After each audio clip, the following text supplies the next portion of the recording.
Bonjour à toutes et à tous, dans cette vidéo je vais vous montrer comment on peut facilement faire des modifications sur un visage dans Config UI. Par exemple, là je m'enlève les lunettes, je me vieillis, je me rajeunis et même je me cartoonifie, voilà, d'une manière extrêmement simple dans Config UI. On va avoir besoin d'un nœud qui s'appelle Unsampler, on l'avait déjà utilisé, et ce nœud vous allez le trouver dans Config UI Noise.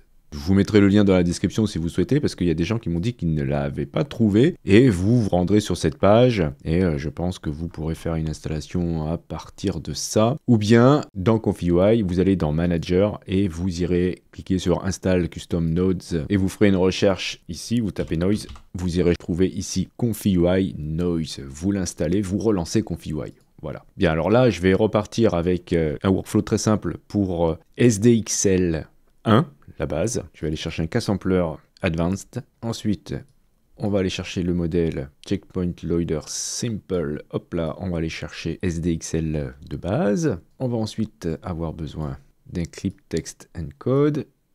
Ce sera le positif et un négatif.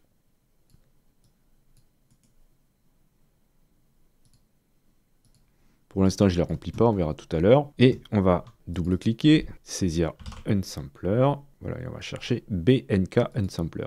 Voilà, on va le relier à l'attente. OK. Ici, on va dire qu'on n'ajoute pas de bruit. Donc, on le met sur Disable. On va relier modèle à modèle. On va copier le prompt positif et le prompt négatif. CTRL-C et ensuite CTRL-V. Et on va les relier ici. Donc, pour l'instant, ils sont vides, eux aussi. Alors, pensez à ranger un petit peu tout correctement. On va aller charger une image. Donc, on va avoir besoin de tirer un lien ici sur l'attente image. On va chercher VAE encode. On va relier VAE à VAE ici. On va aller chercher une image. Donc, vous tirez un lien sur pixel. Ensuite sur Load Image et vous allez chercher l'image que vous souhaitez utiliser. Je vais le mettre par ici. On va modifier un petit peu les K-samplers. Je vais ajouter un petit peu plus de steps. Je vais en mettre 30. On va mettre la CFJ à 1. Et je vais choisir DPM++ 2M en Keras pour les deux. Et je vais mettre aussi 30 steps ici. Je vais demander à voir le bruit, parce qu'en fait, donc, Unsampler va nous bruiter l'image qu'on vient de choisir. Donc, je vais choisir ici un VAE décode et ensuite une preview. Et je vais relier VAE à VAE. Alors, bien sûr, je vais faire la même chose en haut, puisque je vais avoir besoin de sortir l'image finale, puisqu'elle va sortir ici. Et je vais commencer à remplir les prompts. Je vais commencer à m'intéresser aux prompts de Unsampler. Il faut que ce prompt positif décrive l'image que vous avez saisie ici. Donc je vais indiquer la photo d'un homme qui porte des lunettes, qui regarde devant la caméra, qui est assis sur une chaise de gamer avec un fond gris. Je ne mets pas de prompt négatif. Je vais faire la même chose ici. Et pour l'instant, on va voir ce que ça donne. Je vais cliquer sur QPrompt. Alors, ne pas oublier évidemment de relier clip partout, sinon ça ne fonctionne pas. Voilà. Et on reclique sur QPrompt. Donc, l'unsampler m'a généré ça, donc c'est le bruit de cette image au premier steps. Et au final, j'obtiens quasiment la même image. Donc, c'est ça qui est hyper intéressant.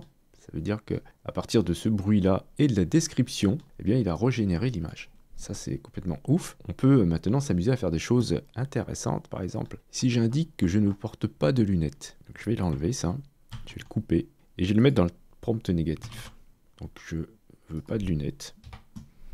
Eh bien, normalement, ça devrait m'enlever les lunettes. Donc effectivement, ça m'a enlevé les lunettes. Bon, c'est un petit peu détérioré mon visage, mais ça a bien enlevé les lunettes. Alors je vais corriger le résultat qui n'est pas franchement top. Je vais vous montrer l'erreur que j'ai fait ici. C'est que je n'ai pas vérifié la taille de l'image que j'ai importée. Comme on utilise le modèle SDXL, il faut sortir, si c'est un format carré, avec une image en 1024 par 1024. Donc c'est pour ça ici que j'ai mis une image resize avant la VAE encode. Et voilà, j'obtiens une image quasi parfaite de ma tête sans les lunettes. Bien, partant de ça, on peut faire des tas de modifications sur votre portrait ou le portrait de qui vous souhaitez. Par exemple, je pourrais me vieillir avec une image de référence d'une personne âgée. Et pour cela, je vais utiliser un IP adapteur. Donc je vais aller chercher, je vais double-cliquer, je vais taper IP adapteur. Et je vais chercher ici IP adapteur apply. Je vais aller chercher le clip vision.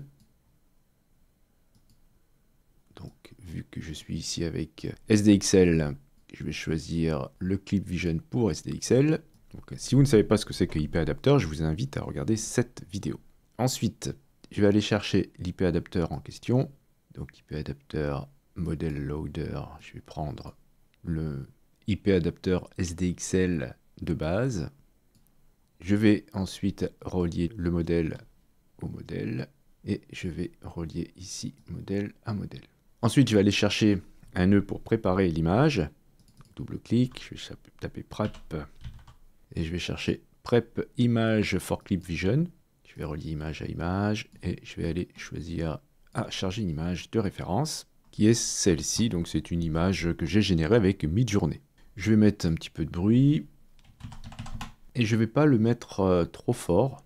Je vais le mettre à 0,33 et je vais changer le prompt du coup. Donc je vais mettre la photo d'un vieil homme, voilà, qui est assis sur une chaise de gamer, etc. Et j'enlève les lunettes aussi. Et on va voir ce que ça donne. Et voilà, j'obtiens ce résultat incroyable d'une vieille personne qui me ressemble beaucoup. Et voilà, c'est assez bluffant. En plus, ça a repris ma chemise, etc. Enfin, c'est très troublant, je trouve. On peut faire du coup la même chose avec un jeune garçon pour voir si je peux me rajeunir. Mais pour ça, je vais changer de référence. Je vais choisir cette image qui a elle aussi été générée dans Midjourney. Et je vais écrire ici Young Man. Et du coup, je vais laisser comme ça pour voir le poids. Et on va voir ce que ça donne. Alors, ça donne ce résultat. C'est pas mal, mais il y a des petits soucis au niveau des yeux. Mais c'est plutôt intéressant.